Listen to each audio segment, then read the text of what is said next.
What's up, college basketball fans? It's your man, Stephen Bardo, coming at you with another edition of Bardo's Breakdown. Hope you guys are doing well. Hope you guys are enjoying this fantastic Big Ten basketball action that we're having. It's been interesting, I think, just to observe the different teams who are playing well, some of the teams who are struggling. We've had some outstanding offensive outbursts that I'll get into in a little bit. And I just want to give you guys a sense of what we're looking at here in the Big Ten Conference. So let me pull up the standings. All right. So as you can see, let me move this. Purdue's first, 13-4, 24-2 overall. Northwestern second, 11-5. Indiana's in sole possession of third at 10-6. Then Iowa, Rutgers, Maryland, Michigan, all 9-7. Illinois is 8-7 with an opportunity to get to 9-7 as they play Minnesota tonight. Michigan State 8-7, Wisconsin 7-9, and Penn State 7-9. I've got the top 10 teams in here that are in consideration for an at-large bid for an NCAA tournament bid. So Purdue holding on, but Northwestern really closing in, a game and a half behind. Indiana's got a really critical week where they've got two tough road tests, one at Michigan State and one at Purdue. Iowa trying to lick their wounds after getting handled at Northwestern last night. So a lot happening in the Big Ten in terms of movement, as it's been throughout this season. So Northwestern Wildcats ranked 21st in the nation. They've won 5 straight. They've been really impressive. Purdue, Indiana, and Iowa yesterday, and they handled Iowa. Even though Chase Audee's got in foul trouble, Boo Buie was outstanding once again. Ty Berry really showed up. He shot the ball really, really well. Took a lot of pressure off of Buie and Audee's. I thought Robbie Barron had some really good minutes. He didn't score a lot, but he did well. Andrew Nicholson scored when he got the opportunity. These guys are becoming more and more confident, and they finally are ranked in the top 25, which they probably should have been the last couple of weeks. Right now, I haven't checked. It might be a 5 seed right now. They were a 6 seed as of yesterday. It could be a 5 seed with their impressive victory over Iowa. And they've got a gauntlet of a regular season left. They got to go to Illinois on Thursday, then at Maryland on Sunday. I'll be on the call for that one, Big Ten Network. I believe that's me and Brandon Gaudin. Then Penn State next week at home. I'll be on that one. And then at Rutgers to end the regular season. I'll be on that game as well. So I've got 3 of the last 4 Northwestern games that I'll be calling. But this has been one of the best stories in all of college basketball. I guess, the Big Ten doesn't have the traditional names at the top, so maybe nationally people aren't looking at the conference maybe in the light that they normally would had things been a little bit different and some of the names changed that are at the top of the conference. But it doesn't matter because Purdue has been outstanding. Even though they stubbed their toe a couple times last week, they rebounded with a victory over Ohio State. We'll get to that in a second. But I just want to give Northwestern their love because 5 straight games, and I mean, they handled Iowa. And Iowa handled them in their first matchup in Iowa City, but Northwestern returns the favor yesterday. And again, you got to remember, they're doing this sometimes. Chase Audee's had 2 fouls in the first half. He didn't play a lot in the first half. And Northwestern, wrestled control of the game to start, and they never relinquished. Iowa really never got close after that. They made a couple runs to get it into single digits, but Northwestern was up by 21 at one point in the second half. Really, really outstanding victory by Northwestern, and they are hot. They're confident. Brooks Barnheiser came in and played very well. He's playing with a lot of confidence. And you guys remember Julian Roper hasn't played. Coach Collins thinks he may be back in a couple weeks, but that's a high ankle sprain. So he's going to be out. And even when he does come back, I'm not sure how effective he'll be, but he doesn't have to be tremendous because Northwestern is finding ways without his presence So when he gets back, that adds to another piece to an already very physical, very defensively sound, and tempo-controlled Northwestern ball club. So again, big game this week. Northwestern rivalry game at Illinois Thursday, then at Maryland Sunday, where Maryland has not lost to a Big Ten team at home this season. I'll be on the 1s and 2s with Brandon Gaudin for that one. So that's going to be a heck of a game. Then they come back next week at home against Penn State. I'll be on that one. And then they finish the regular season at Rutgers. I will be at that one. Depending on what happens with Purdue and if Northwestern can continue to win, that at Rutgers game to close out the regular season, that could be for a regular season title for Northwestern. So stay tuned. Moving on, let's go over to the Purdue Boilers. They beat Ohio State to come off of their 2-game slide. So and the rest of their regular season looks really good because they have let me pull up their remaining. I think I have it on here. Yeah, they've got like where a lot of teams have 4 or 5 games left in the regular season. Purdue only has 3. So they're going to get rested. And 2 of those games are at home. So they host the Hoosiers on Saturday. Then they go next week to Wisconsin and they host Illinois in their last regular season game. So they really have a favorable finishing schedule. And they've got a whole week to prepare for Indiana. Then they go to Wisconsin. Then they've got an extended period as well before hosting Illinois at home. So Purdue, Indiana can very well win. I don't count anything now in February and early March in the Big Ten because anything is possible. We've seen what Nebraska has done. Penn State's won 2 in a row. So anything is possible, but Purdue has a favorable rest of the way to finish out their regular season. I got to show love to the Nebraska Huskers. They are balling. They've won 3 straight. They beat the Badgers, came back from a double-digit deficit to win in overtime. They handled Rutgers at Rutgers in the rack. That doesn't happen a lot. Rutgers doesn't lose at home very often, but Nebraska went in there and Rutgers made a couple runs to get it within single digits, but Nebraska controlled that game. And then they come back and fight from a deficit. Or no, I'm sorry. They had Maryland down double digits.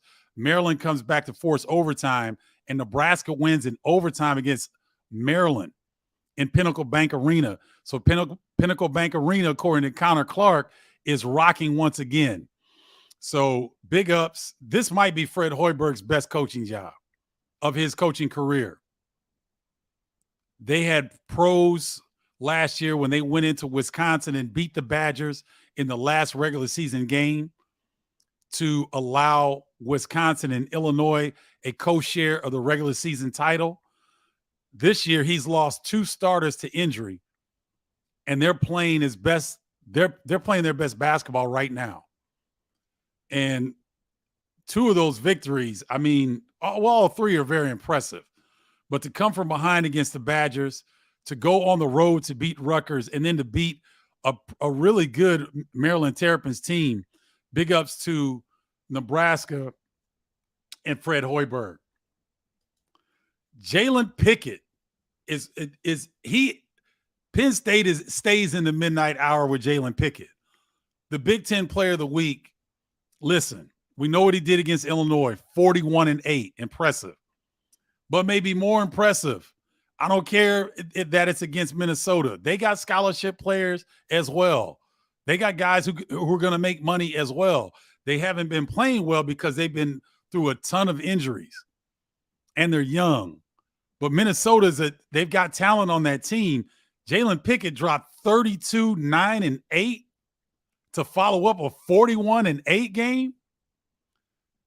He's the only player in the last 20 years in the Big Ten to have a game where 30 or more points, 9 or more rebounds, 8 or more assists. One player in the last 20 years.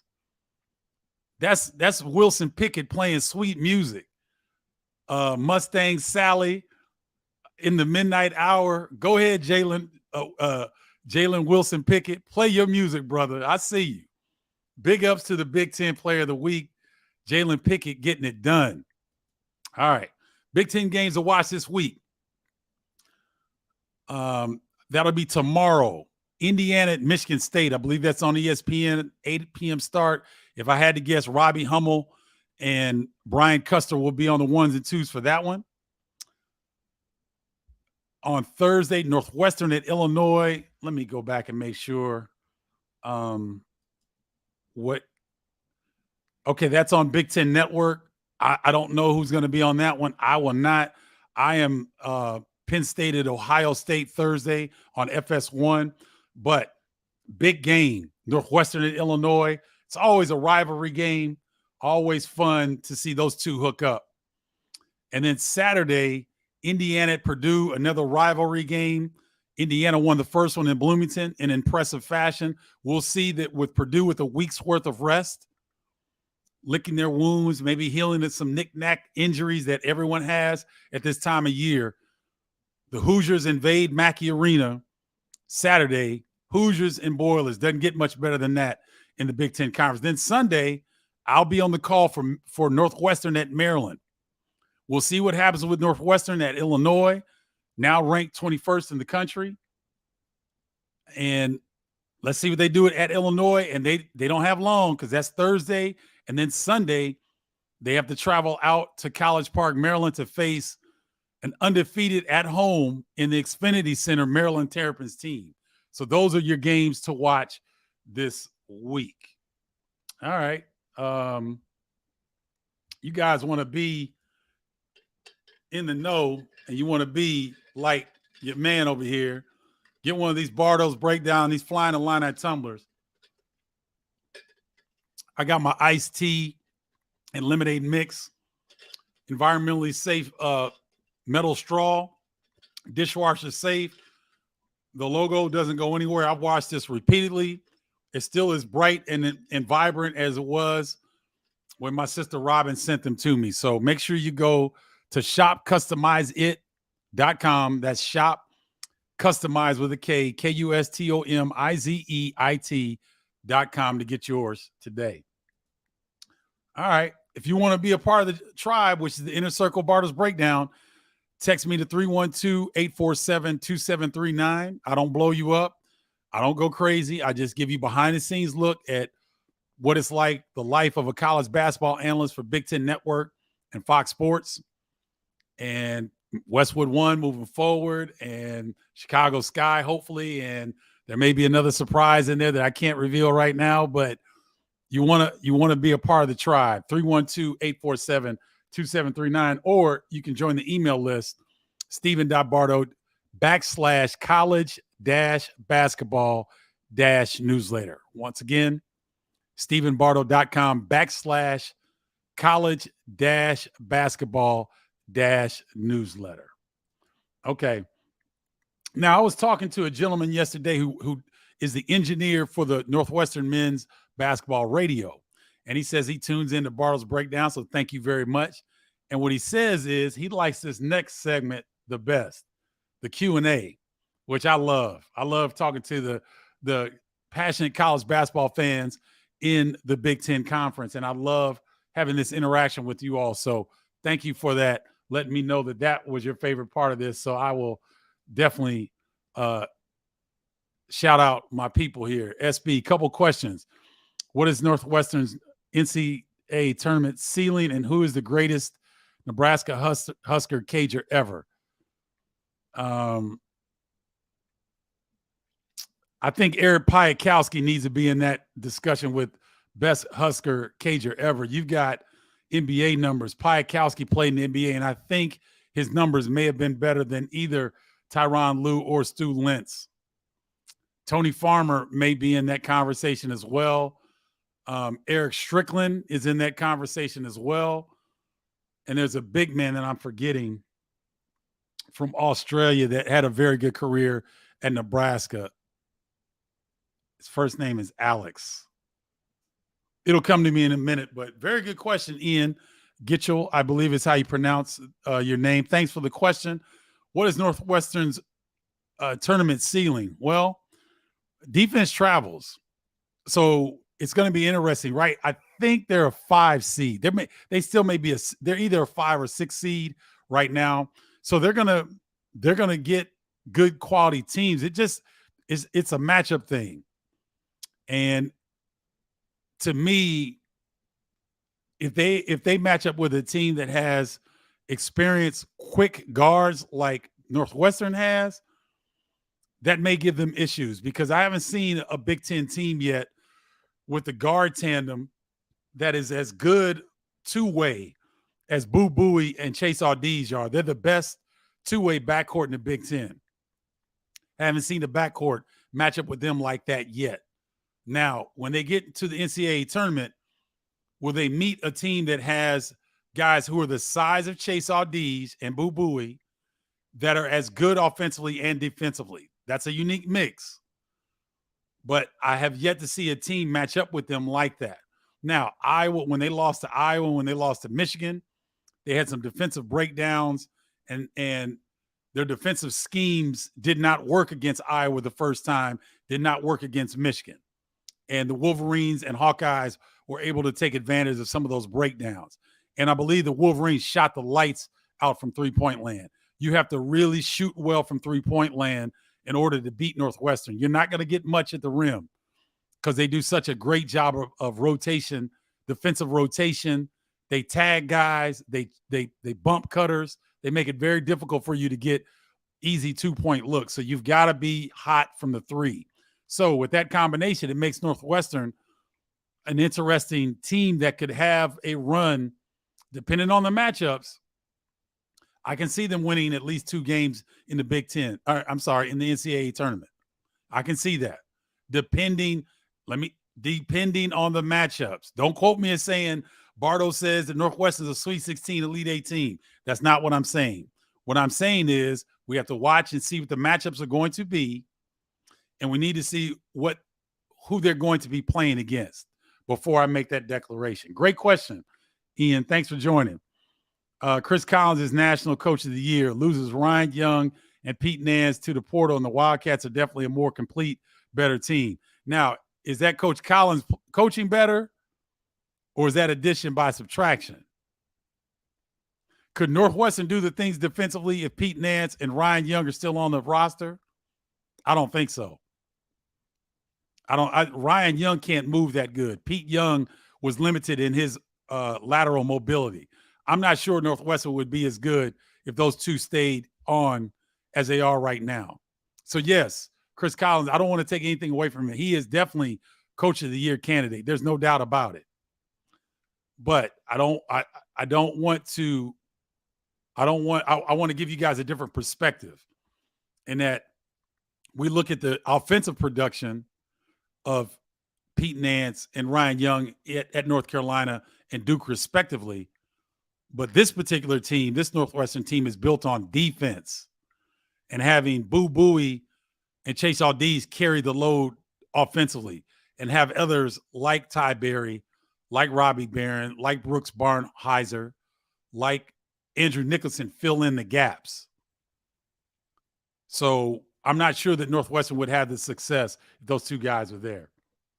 What's up, King Tao? Good to see you. Thanks for joining in. How you doing, my man? You do a good job, brother. Thank you, Facebook user. I don't see who you are, but thank you so much for that. I really appreciate it. Lania Jones, what's up, Lania? Was that a big win for Michigan over Michigan State? When Howard went down with the ankle, I thought Michigan State would pull away, but the big fella, Reed Jr., I'm falling in love with him. Terrace Reed Jr. was a top 25 recruit. Big body, athletic. It just took him a little bit of time to get accustomed to the level of speed at this game. At the college level compared to high school and AAU, there's a big difference, a strength and speed adjustment that bigs typically have to take a little bit longer than guards or wings in order to make that adjustment. But he certainly has done that. He's playing his best basketball right now. Yes, that's a big win. But Michigan's got a lot of work to do to get into the tournament, the NCAA tournament, Lania. But good to see you. Thank you for tuning in. Yes, he is. Primetime player. Tommy Elam. What's up, Tommy? Do you think Chris Collins would leave Northwestern while his stock is high? Tommy Elam, great question. I'm gonna star that question. Here's why. I had an interesting conversation with one of my colleagues, Andy Katz. Andy Katz made a great point that if you're a college basketball coach and you're looking for stability, now, if you're not looking for stability in a job situation, then look anywhere you want. But Andy Katz made a great point. If you're a coach in the Big Ten and the SEC right now, you should not leave unless it's for an SEC or Big Ten job, because the rest of the conference jobs are there's not a lot of certainty there. The ACC, the Big 12, the Pac-12. I think the Big East is a little bit of an outlier because they're a power conference in basketball. They're not a football conference, so they can operate a little bit differently. Those have a little bit more stability attached to those jobs. The Big East is solid where they are. They may even, I wouldn't be surprised if the ACC starts to get picked apart. I wouldn't be surprised to see Syracuse go back to the Big East and recreate the old Big East again. But I digress. So what Andy Katz was saying, that if you are a coach in the Big Ten and SEC, why would you leave? Because what we heard when Notre Dame is going to get another coach. Mike Brey has come out and said he's not actually going to retire. He's just leaving Notre Dame. I think he's run his course there. It's time to look for another opportunity. So Mike Brey will be moving on. Notre Dame will be hiring a new coach. So the two coaches that I've heard are Micah Shrewsbury at Penn State, Fran McCaffrey at Iowa, because of Fran's previous ties to Notre Dame, having been an assistant there. His wife was an All-American basketball player there, and he met her while he was an assistant at Notre Dame. So he has Notre Dame ties. But if I'm a coach, if I'm Chris Collins, and if it's not for an SEC or a bigger Big Ten job, I'm not going anywhere. I'm not leaving, because the instability outside of the Big Ten and SEC makes those jobs, that shakes your head. Like Porter Moser left Loyola and went to Oklahoma. Well, there was no surprise that Texas and Oklahoma were looking to move from the Big 12. That wasn't a surprise. So I don't see Chris Collins leaving Northwestern. I see him staying put, because he was, let's be honest, Chris Collins was on the hot seat this season. If Northwestern didn't get to the tournament, which they're solidly in, if he didn't get to the tournament, he was on the hot seat. That's not a secret. Everybody kind of understands that. So, Tommy, great question, and it allowed me to get into that conversation. I don't see him leaving.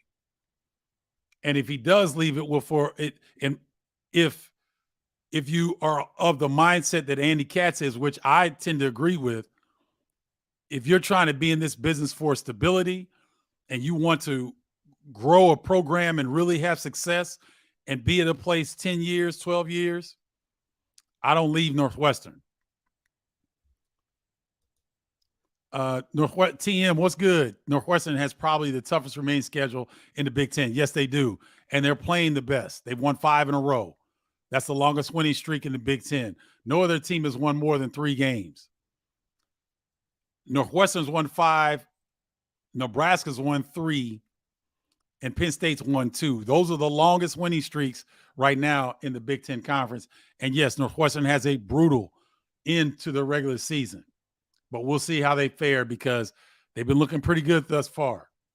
What's up, Ron Charles? Good to see you. Yeah, it's good to see Northwestern successful. It's a great story. Great story for their program. I tip my hat to the Northwestern program. Yesterday, they brought Billy McKinney, who is the color analyst for Northwestern men's basketball. He's the best player in program history. For whatever reason, Northwestern doesn't retire numbers. I don't quite get that. That shows you how much of an outlier Northwestern has been from a sports perspective, even being associated with the Big Ten Conference.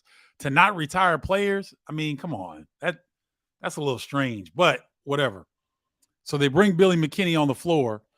in the under 16 or under 12 timeout, and they had the athletic director, Dr. Braggs. I always mess his name up. I got to get that right. But the Northwestern athletic director walks out on the center floor with Billy McKinney. He's looking around. He looks at me, and I give him a thumbs up because I knew it was coming. He didn't. Everyone kept it a secret. So they said Billy McKinney, voice of Northwestern, former Northwestern great.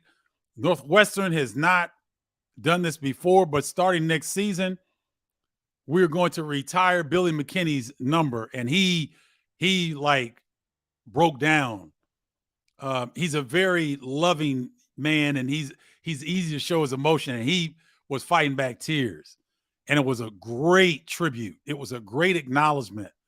And Northwestern being very smart about the added exposure that they're receiving right now based on how well their team is doing, how now the national spotlight is on Northwestern, and they took a moment to honor one of their greats, and they're going to retire his jersey next season.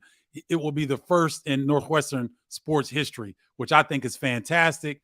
Kudos to the Northwestern Athletic Administration for doing that gesture, and kudos for them starting a new tradition in retiring jerseys. Billy McKinney's will be the first.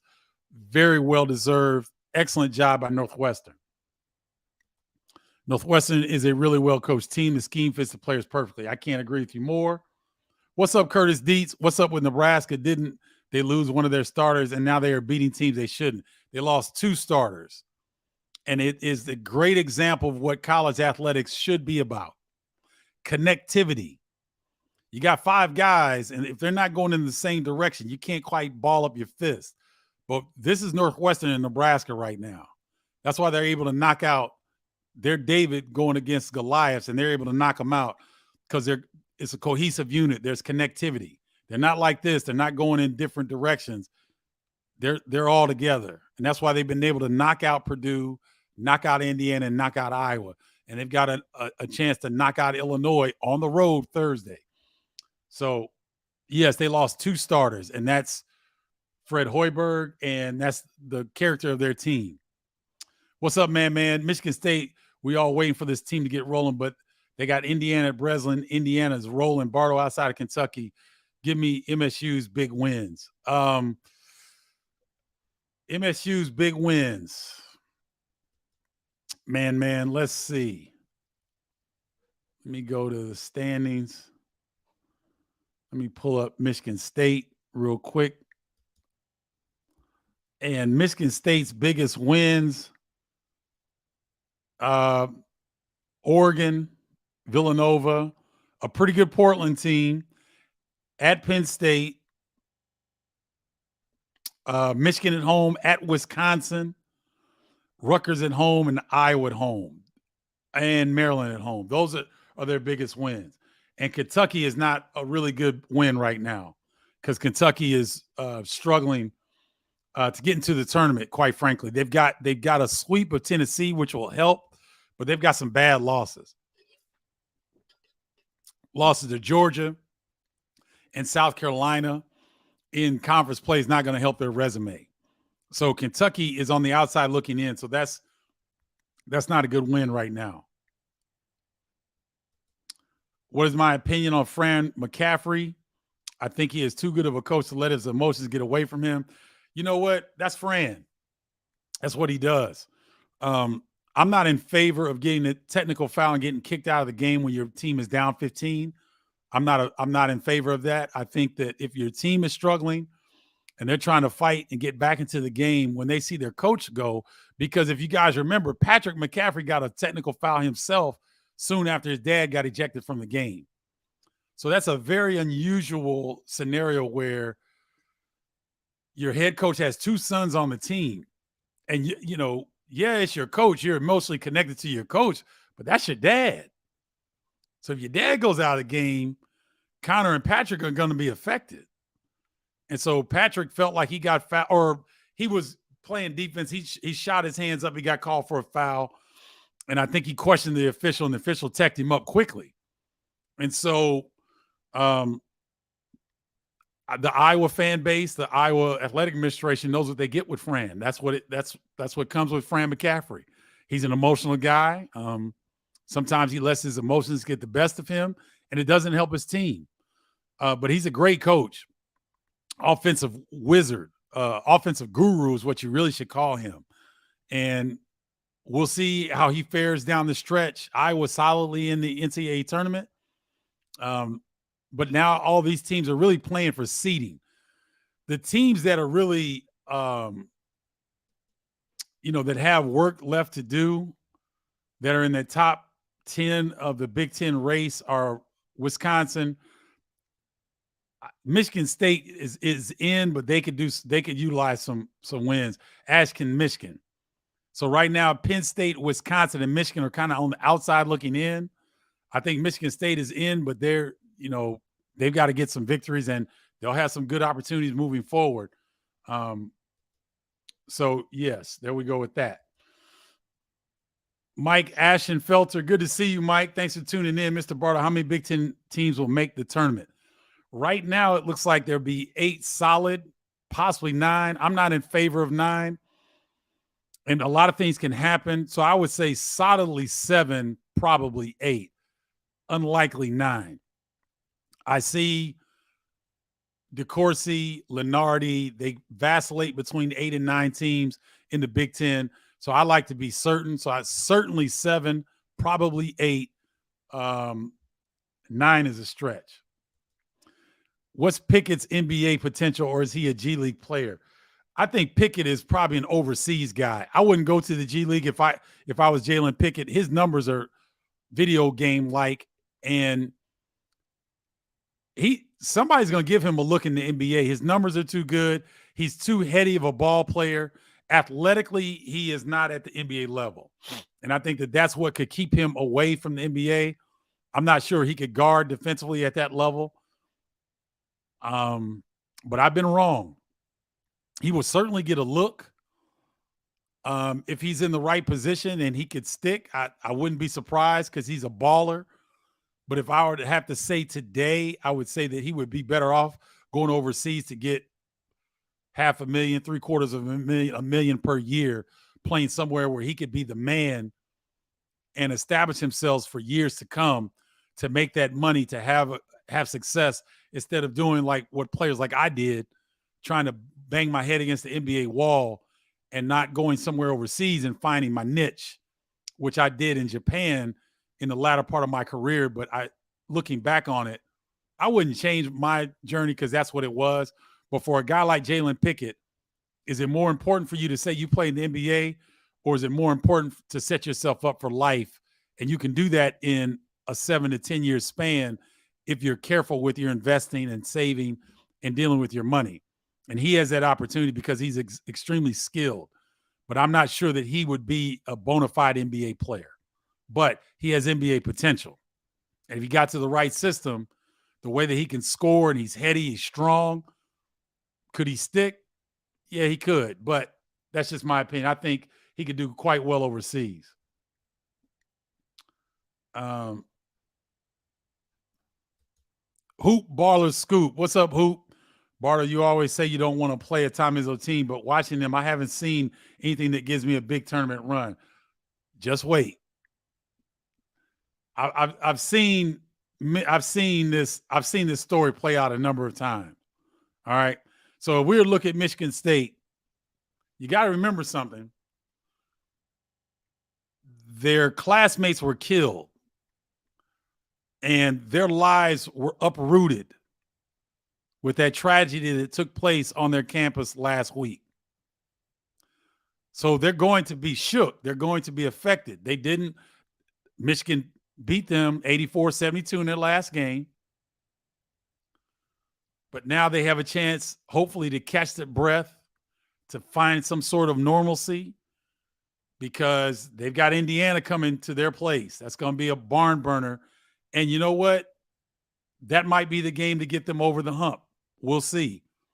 Because if I know anything about the Michigan State basketball community and the Michigan State community in general, they've had to deal with a lot over the last 10 years. If you go back and look at what's taking place at the Michigan State athletic department and the school, they've gone through a lot of tragedy in the last 10 years. and they rally around. That's a family atmosphere at Michigan State. I expect them to have a highly emotional sellout crowd when Indiana comes into the Breslin Center tomorrow. Don't be surprised to see Michigan State win that game. Now, Indiana can very well go in and win that game. I'm not saying the Hoosiers won't. But what I'm saying is Tom Izzo is a Hall of Famer for a reason. So they've got Indiana at home. They've got to go to Iowa this weekend.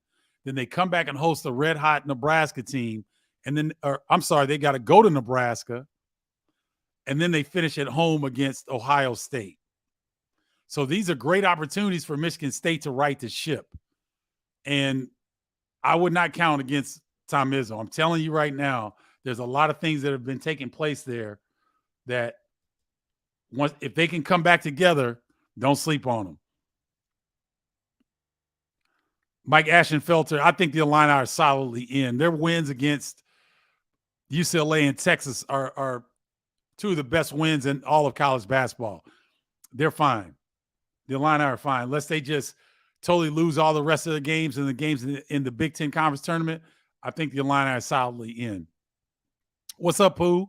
Illinois, what has happened to them after that stretch where they were looking great? What's gone wrong in your eyes? Well, you lose a top 5, top 6 scorer in Terrence Shannon Jr. to a concussion, and they played Indiana to the last possession. And I saw a post-game chat in the locker room with his team, and Brad Underwood was encouraged. He loved the way that they played at Indiana. So I think Illinois is going to be okay. I think they're going to be okay. You know, they've had injury. Zachary Perrin leaves and goes back to France, like in the middle of the week. You know, he had an agent. He fired his agent. And then the next day he signs a professional contract to play in France. So you've got this. You got Luke Goody coming off injury, coming back into the fold.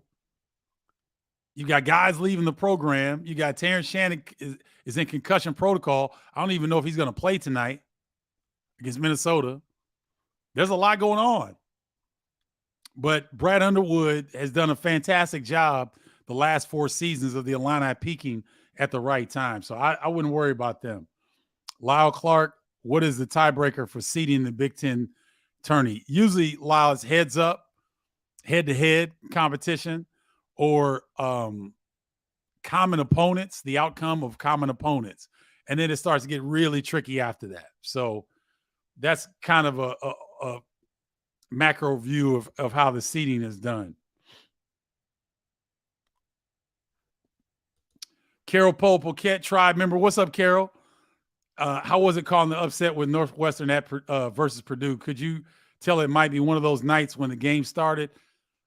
When I saw the way that Northwestern was scrambling defensively on Edey, Carol, and how they made adjustments in the second half and really got physical with Edey, I was like, uh-oh, Northwestern is in this. Uh-oh, Northwestern took the lead. Uh-oh, Purdue looks shook. Uh-oh, Northwestern's going to win this.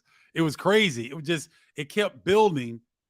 And my play-by-play partner, Dave Refson, Northwestern grad, he's seen so many down seasons with Northwestern basketball. And the fact that he was able to call that game, I just kind of took a back seat, really. I was trying to be cognizant of not speaking too much because this was a moment that Dave Refson needed to really be his full self. Does that make sense, ladies and gentlemen? So I'm a great teammate. I'm a point guard. I see everything. And I can feel time and scenarios and situations. And as that game was getting tighter, the crowd was amazing. The last 3 crowds at Welsh Ryan Arena for Northwestern basketball have been amazing. But that Purdue game, wow, that was unbelievable. And so as the crowd kind of started to like, wait a minute, we're about to pull off the upset. Wait a minute. We just took the lead. Oh, my God. And the energy level just kept elevating in the building. And so as I saw that Northwestern was going to win this, if you go back and watch the telecast, I got quiet. I didn't say a lot because I know Dave had a lot of emotions running through him. His daughter was in the crowd who goes to Northwestern. She was having a great time. After the game was over, she came running over to him crying, and they hugged, and, it was a great moment. So for me, Carol, it was more cool to be there, to be with Dave Refson, and to see his reaction and the way that he allowed a little bit of his emotion to come out. He nailed the call. For him to be on the call for Northwestern to beat the number one team in the country was fantastic. And then to see him and his daughter embrace in a family moment, that was the best part of the game for me. It was a great game to watch. I was happy for Northwestern being the number one team in the country, but my association with Dave and my friendship and the way that I've worked with Dave over the years and gotten to know him and met his daughter and everything, and to see that was the best part for me.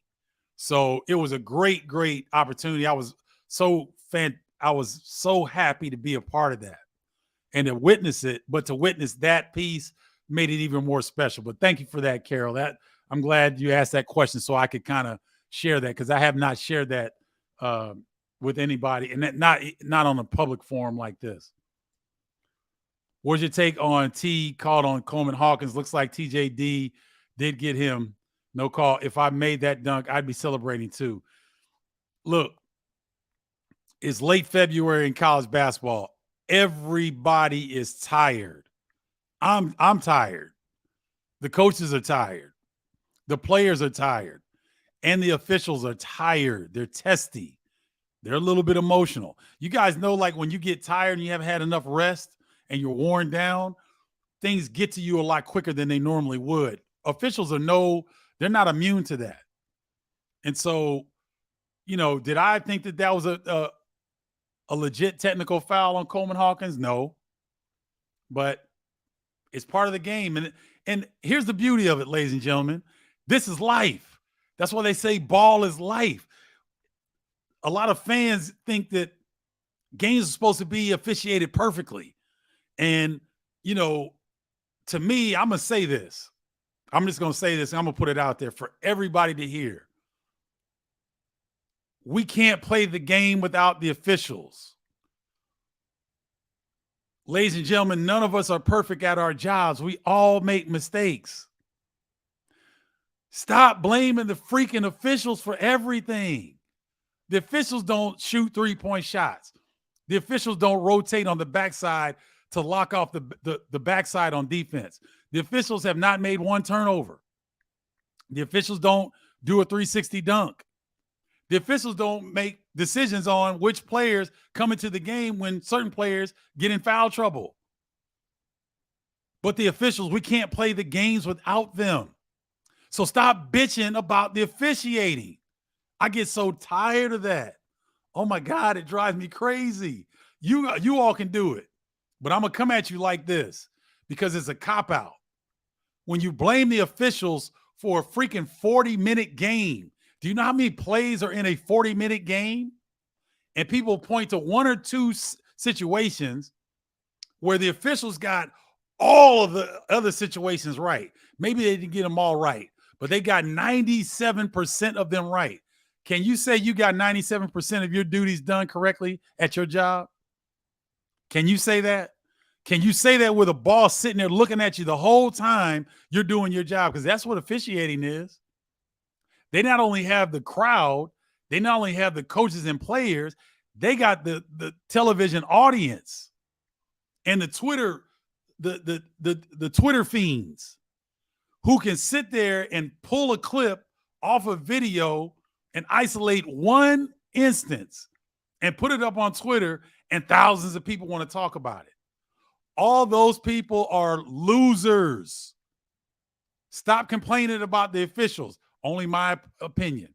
You can do what you want.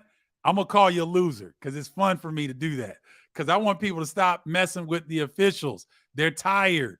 That's what it is. We're all tired. I'm tired, right? And I'm tired talking about the damn officials. Leave them alone. They get 97% of their calls right. if they do make a call or miss a call at the end of the game, it does not decide the game. It doesn't. There's too many games. There's too many plays within a game. Stop messing with the officials. Thank you, though. I appreciate that. Let me rant. I appreciate that. Gary Haynes, what's good, Gary? What's your prediction on Illini versus Wildcats Thursday? Illini got to beat Minnesota first tonight. Not going to be an easy game. I don't know the status of Terrence Shannon Jr. yet, whether he's still in protocol, concussion protocol or not. If I know Brad Underwood, I think he would keep Terrence Shannon out of this game for precautionary reasons, because the way the Illini played without him in Indiana was pretty impressive. And I would not be surprised if he does not play tonight. So for Thursday, that would give him probably almost a week to recover from a concussion. I don't even know that he'll be back for that. But a lot of it is predicated on whether Terrence Shannon Jr. plays in that game. My prediction is that the Illini will find a way to win this game. The Illini will have to shoot better from the three-point line at home in order to beat Northwestern. If you don't shoot the three well against Northwestern, you're probably not going to win. But I think it'll be close. But if Terrence Shannon Jr. plays, I give the slight edge to Illinois. But I would not be surprised at all to see Northwestern win that game, because defense travels. And the way that they play defense, they can play with anybody anywhere right now. Boo Buie didn't have a brother that played at Northwestern. His last name wasn't Buie, was it? Mecca Boo, Boo Buie's brother, one of his brother's names is Taylor Battle, who is an assistant at Northwestern. Taylor Battle was a bucket getter, one of the best scorers that the Big Ten Conference has seen probably in the last 20, 25 years. He's an assistant now on Northwestern's staff, and he's one of the reasons why Boo Buie is having the year that he's having.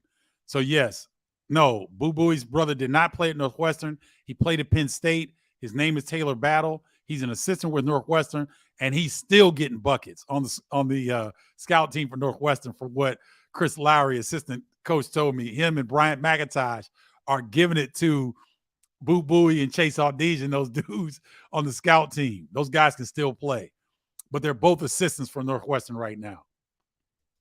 What's up, Thomas Dagley? Can Illinois not make the NCAA tournament? Sure, if they lose all the remaining games, they may not make it. They may not get an at-large bid if they lose all their remaining games. Caleb Barkley. Bardo, you aren't calling the game tonight? No, I'm not calling that one. I'm traveling out east tomorrow. I've got Minnesota at Maryland on Wednesday. I've got Penn State at Ohio State on Thursday. I've got DePaul at Marquette on Saturday, and I've got Northwestern at Maryland on Sunday. Of all the Big Ten teams, I know that this may surprise some of you, but I think in the end, Illinois will be the last Big Ten team standing. Not saying they will win it, but I'm not sold on Purdue. Pardon me, Dion Hoops page. That's a common sentiment because of the talent and the way the roster is built. I believe they have a roster that's built a little bit better for NCAA tournament play. I would agree with you. I would not be surprised if, let me see, who else? I think Michigan State can have some success. I think Indiana can have some success. I believe Rutgers can have some success. There's a few teams that I think can win a few games, but Illinois may go the furthest. They may be the last team standing. That's not a bad point on your point, Dion. It's a pretty good point. I tend to agree with you. Woo, Mike. All right. So there's 4 that are locks. Zach Edey, Trace Jackson Davis, Chris Murray at Iowa, and Jalen Pickett at Penn State. Now, my last one would go between Boo Buie and Jameer Young. And as of right now, I've got to give it to Boo Buie because Northwestern is clipping on the heels of Purdue in first place in conference play. Take nothing away from Jameer Young because he's right there. But I give a slight edge to Boo Buie right now. So my 5 would be Boo Buie, Jalen Pickett, Chris Murray, Trace Jackson Davis, and Zach Edey would be my all Big Ten team. Great question. What's up, Darian Montgomery? Good to see you, my man. Janetta Johnson, what are your memories of Iowa's Chris Street? Was he a sure NBA player had he not passed? Yes, he was definitely an NBA player. He had great size and versatility. He could score it.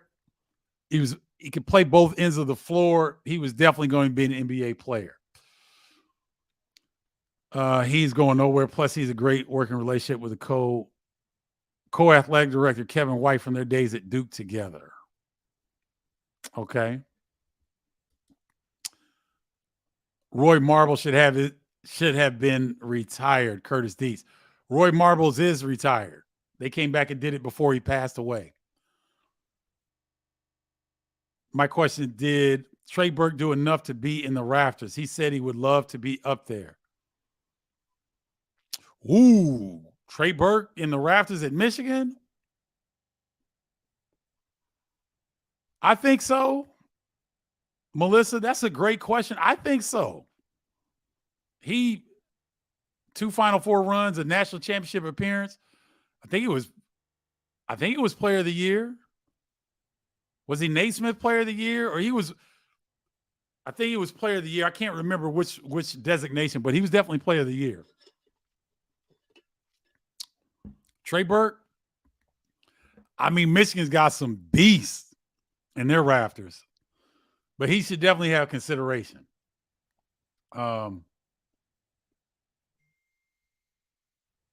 Let's see. Let me get somebody else here.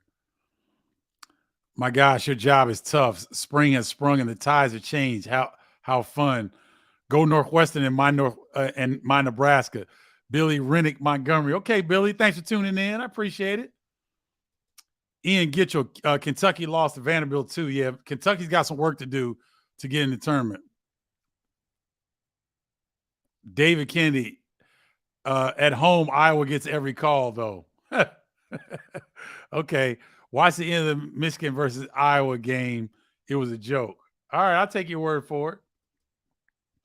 What does it take for players to get their jersey retired? If making All-American teams, getting teams of multiple Final Fours, maybe if you are all-time or top 10, it depends, man. That Hall of Fame thing is it just depends on the program. It's Black History Month. You're past the DNA, Fox, whatever that is.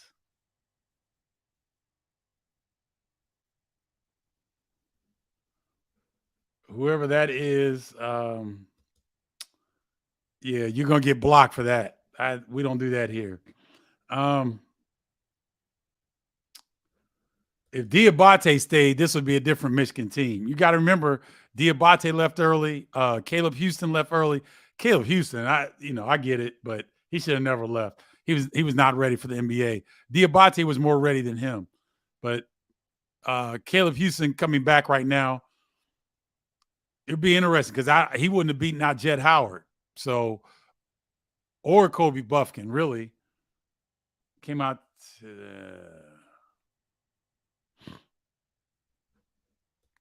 Myers Leonard going to get a second chance. Good in the NBA. I think he deserves one. That's a good call.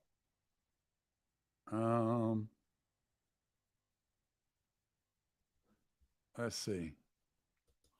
Today in Underwood's press conference, he said he hasn't felt this good after a loss against Indiana since he was at Oklahoma State. I'm telling y'all, I said that early in the telecast here.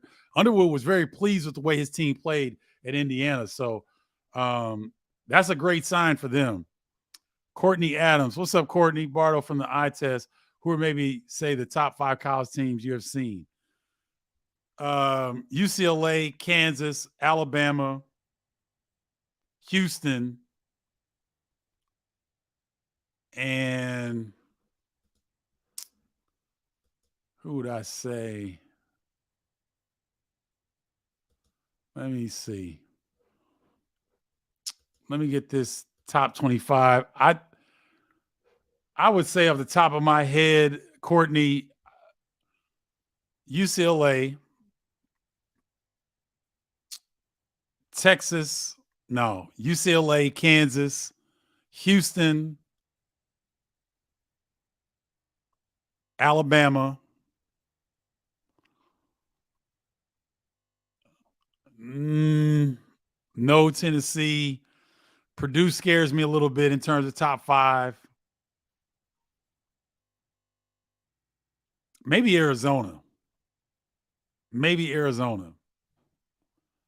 Let me go back. Let me make sure I'm not missing something here. But that's a great question. But I love the way I love what I saw from Kansas. So I'd say Houston, Alabama, Kansas, UCLA, and probably I would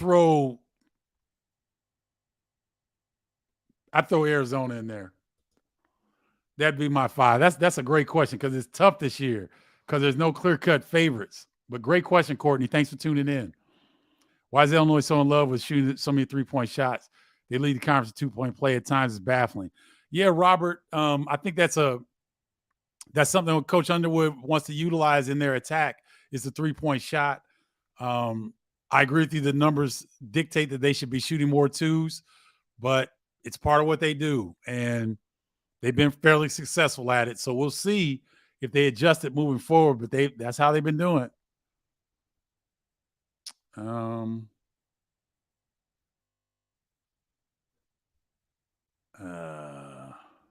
Let's see.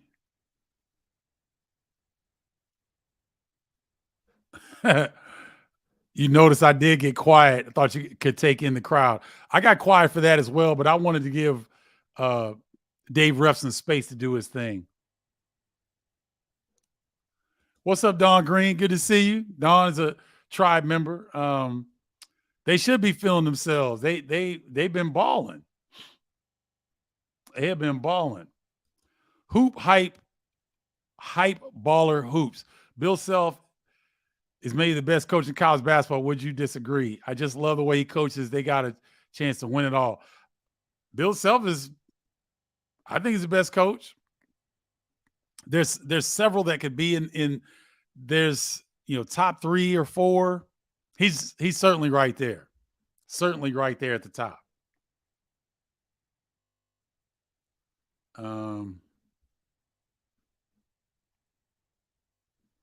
Let's see. Richard Stiegel, the Big Ten supervisor officials reviews every game, the officials in every game. Yes, they do. Yes, they do.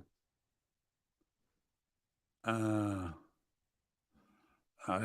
going into officiating. I'm not reading nothing long about the officials. I was proud of the Illini Saturday, although we lost. The Illini were a few hustle plays away from beating Indiana. Do you think RJ will come around these last few games if he's hitting his outside shots? Yeah. What's up, Simeon Fuller? Yeah, I think RJ's coming around. His role's going to be limited as long as they're healthy at the wings. It will definitely help him. I think Luke Goody's presence is coming along quite well. So if RJ can come in and hit a few shots, because that's all he's going to get is a few, he's not going to get extended minutes unless there's injury or foul trouble, in my opinion. But good to see you, Simeon. Yes, Lyle, I agree. How can you keep playing RJ Melendez? Because Coach has confidence in him. You got to let players play through their mistakes. If you pull them because they're not shooting the ball well, and then you try to come back to them when you need them, it doesn't work that way. Great seeing the Wisconsin came. Thank you, Matt. Good seeing you as well.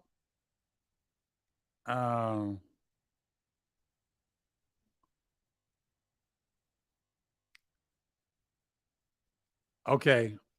Looks like somebody looked it up to be determined for tonight's game. Terrence Shannon. If I had to guess, I'm leaning no.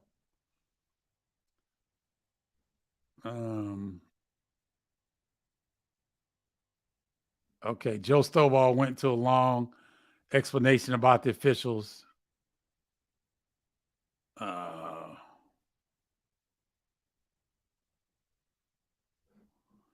Chad Alt. Saw something recently about Ken Snake, the Snake Norman. Do you have any good, funny stories to share of Snake from your time on the team? Yeah, Chad, I do, but that's going to be behind. That's going to be for another program. Stay tuned. I got you. But those type of stories, I don't like to say on this platform. That's going to be in a special program that I got coming out soon, and you'll see and hear more about that within the next week. What's up, Michael? Good to see you. Thanks for tuning in. Yes, LaFonso, I actually hosted LaFonso on his visit to Illinois. He did take a visit. It came down between us and Purdue. No, us and Notre Dame, and he chose to go to Purdue. Matt, I think, yes, Wall's athleticism is coming back. He's starting to feel healthy. I wouldn't count Wisconsin out, but they've got to make a run. They've got to make a sustained run, one that would encompass maybe winning 3 of the last 4. Let's take a quick peek and see what. Let's find Wisconsin here and see what they have left. But they need to put together some runs. They've got some good wins, though. Their resume is pretty strong, even though they've alternated wins and losses in their last 6 games. So they host Iowa this week. They go to Michigan this weekend. They host Purdue, and then they finish at Minnesota. So they've got Iowa at Michigan, and Purdue are all very good opportunities for them. And they've got some opportunities in the Big Ten Conference Tournament, but they've got to go. Let's see, they got 4. They probably got to go 3 of the last 4, and they got to get a couple wins in the Big Ten Conference Tournament, in my opinion, to feel like they could get an at-large bid. Ty Rogers is coming into his own. Outstanding player, and when his offense is starting to come because he's getting to the bucket. And if he can develop that short-range jumper, boy, look out.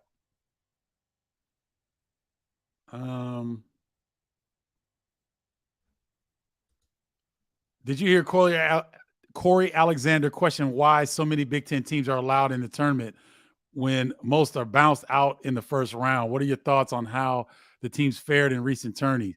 Don, he's got a point. Now, what happens in the past shouldn't dictate how many teams get in currently. So I don't agree with him there, but from the body of work historically, the Big Ten teams have not done well, but the metrics that teams are placed in and used for at-large selection, that's, this is what we're dealing with. And so he can talk to the past production or lack of production for Big Ten teams in the NCAA tournament, but I believe Corey Alexander is a ACC guy, and the same could be said for ACC as well. I mean, now they got 2 teams in the Final Four last year with Duke and North Carolina, but the ACC hasn't been lights out in the tournament with all of their selections either in the last few years. So that argument can be said for a few conferences, but Corey's an intelligent young man, and I like his work on the air. Monty, Penn State is in a similar. Good to see you, by the way. Oh, okay, good. Penn State's in a similar situation as Wisconsin. They've got to kind of win out. They've got some pretty good opportunities, but the good thing about playing in the Big Ten is that you're going to have multiple opportunities, and you're going to have quad 1 opportunities, and those can really move you up when other teams may be falling or other bubble teams are struggling. So Penn State and Wisconsin are going to have to put together some runs to feel good about themselves come Selection Sunday. All right. But that looks like that's it for the question and comment section. Again, to the Northwestern engineer for men's basketball, thank you, sir, for your feedback. I really appreciate that. If you want to join the inner circle, that is Bardo's Breakdown, you can do it 2 ways. You can text me to 312-847-27. You can text me to 312-847-2739, or you can email me at stephenbardo.com/college-basketball-newsletter. Thank you all for tuning in. Check out the Illini in Minnesota tonight. I showed you games. Let me pull up the games to watch this week once again. Tomorrow, Indiana at Michigan State. Thursday, Northwestern at Illinois. Saturday, Indiana at Purdue. And Sunday, Northwestern at Maryland. Enjoy the week. Enjoy Big Ten Conference basketball. Thank you guys so much for watching Bardo's Breakdown. And until next time, holla, y'all.